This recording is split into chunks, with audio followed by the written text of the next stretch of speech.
আপনি যখন এখানে এসেছেন তখন দিল্লিতে বসে কেউ কেউ সাংবাদিক বৈঠক করছে যে সরকার শুধু আপনাদের পাইয়ে দিচ্ছে, কে কে বিরোধী সেটাও ঠিক করে দিচ্ছে। তাহলে তাকে জিজ্ঞাসা করুন না যে বলছে কে কি বলছে। দেখুন কে কি বলছে, গালি দিক, খিস্তি করুক, যা করুক, গণতন্ত্রের কর্মী হিসেবে আমার দায়িত্ব যে উনি যেন এটা ভালোভাবে বা ওনারা যেন এটা ভালোভাবে করতে পারেন।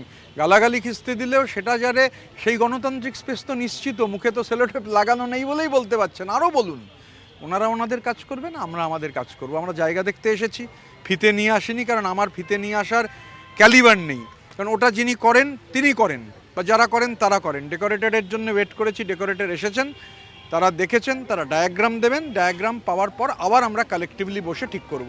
সাংবাদিক বৈঠকে বলছে যে ঋতব্রত বন্দ্যোপাধ্যায়রা মমতা বন্দ্যোপাধ্যায়কে ডাকছে না, মমতা বন্দ্যোপাধ্যায় তো এটা 21 জুলাই। কে কি বলেছে শোনার বিশ্বাস করুন, এত ব্যস্ততা রয়েছে না, সারাদিন টিভিতে 4 বার বাইট দেওয়ারও সুযোগ নেই, আর সেই টিভি দেখারও সুযোগ নেই।